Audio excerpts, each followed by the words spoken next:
Akkam nagaa jirtu barnoonni ani irras ni qabadhee dhiyaadhe daa'imman garaa ciibsuu yookaan Tummy Time for Babies kan jedhu irrattidha.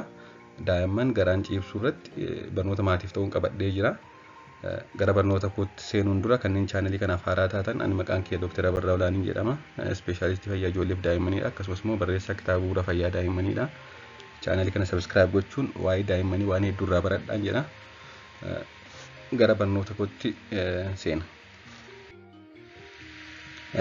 Akka waliigalaatti akka hubachiisaatti tasa du'anii argamuu daa'immanii hir'isuuf daa'imman hanga walitti fufinsaan namni taa'ee hordofu akkasumas taa'ee haasofsiisu hin jirretti yeroo kamiyyuu hanga waggaa tokkotti garaan ciisuu hin qaban. Kana yeroo hedduu kaaseera.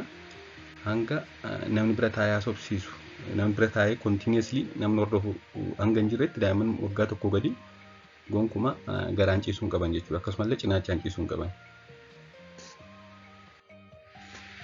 Haa ta'u malee darbee daa'imman garaan ciibsuun faayidaa hedduu qaba. Isaan keessaa kanneen gurguddoon daa'imman garaan ciibsuun faayidaa akkamii qaba yoo jennu, inni jalqabaa mataan daa'immanii kan gara boodaa akka diriiraa hin taane taasisa yookaan positional plagiocephaly jedhama. Inni kun daa'imman yeroo hundaa dugdaan ciisu taanaan mataan isaanii gara booda filaatti ta'a, diriiraa ta'a jechuudha. Kanaafuu darbee daa'imman garaan ciibsuun wanti kun akka hin uumamne taasisa jechuudha. Faayidaan gara biraan foon isaanii kan naannoo mormaa kan qolee irra jiru akkasumas immoo kan irree isaanii akkasumas immoo kan dugda isaanii gara olii jiru akka jabaatu taasisa. Foon isaanii kan morma irra jiru kan qolee irra jiru irreen isaanii jabaanna daa'imman yeroo gabaabaa keessatti akkasiif achi gaggalagalan akka of danda'anii ta'an ta'u jechuudha.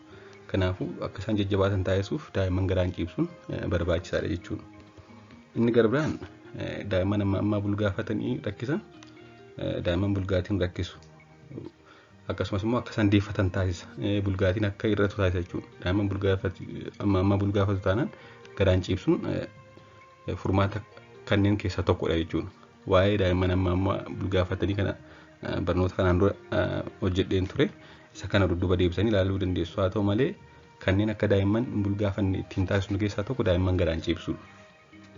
Akkasumas yeroo garaan ciisan daa'imman hedduun hin sosocho'u. Waan hedduu sosocho'aniif dandeettii miiraa akkasumas immoo dandeettii sosochii qaamaa isaanii ni cimsatu jechuudha.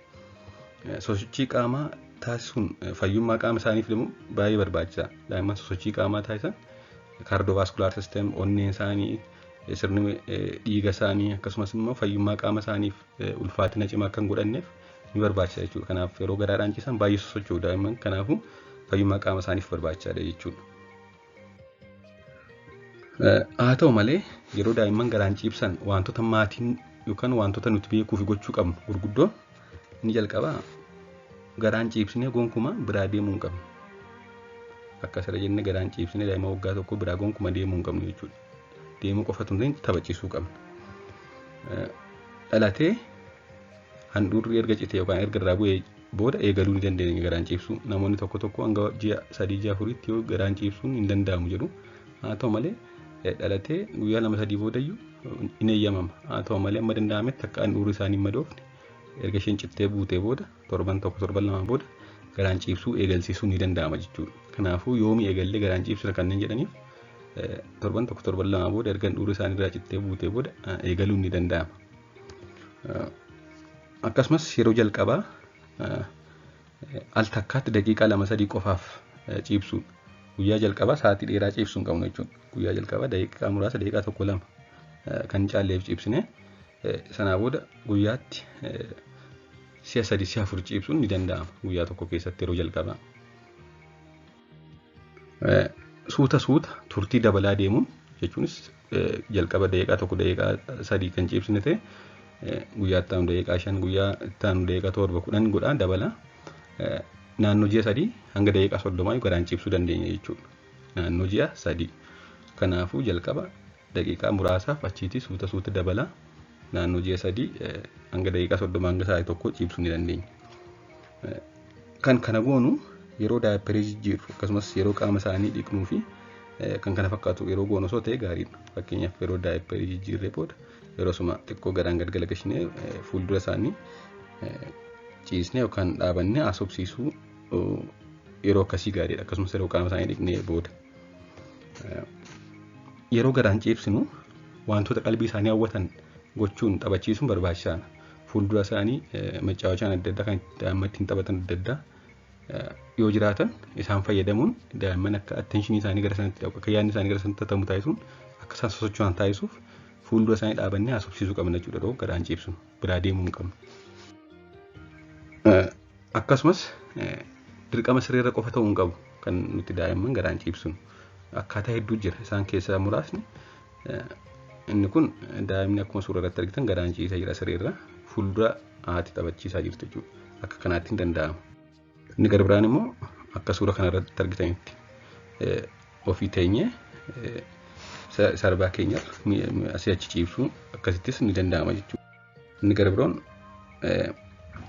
miila keenyarra gara mataan miila garri mataa daa'imaa irra jiru xiqqoo kan isa gara biraarra xiqqoo ol qabne akka kanaattis ciibsuun ni danda'ama. Inni taanu akka kanaattidha. Daa'ima gara fuulduraatti galgalchine sarbaa keenya ciibsine fuuldura immoo attentionii daa'imaa kan hawwatu yaada daa'imaa qalbii daa'imaa kan hawwatu of ilaallees ta'uu danda'a wantoota adda addaa fuulduratti qabne akka isaan attentionii isaanii garas ta'u taasisuun gaariidha jechuudha. Akkasumas immoo ofirra ciibsuu ofii keenya ciibsine garaa laphee keenya yookaan garaa keenya irra ciibsuunis daa'imman garaan ciibsuu jechuudha. Kanaafuu akkaataa adda addaa jira jechuudha. Akkaataan daa'imman garaan ciibsan dirqama sireerra ta'uu hin qabu jechuudha. Waan dhaggeeffattaniif hedduu galatooma. Chaanalii kana sabiskiraayib godhaa. Hiriyoota keessan daa'imman qaban affeeraatii akka isaan irraa baratan taasisaa. Hedduu galatooma.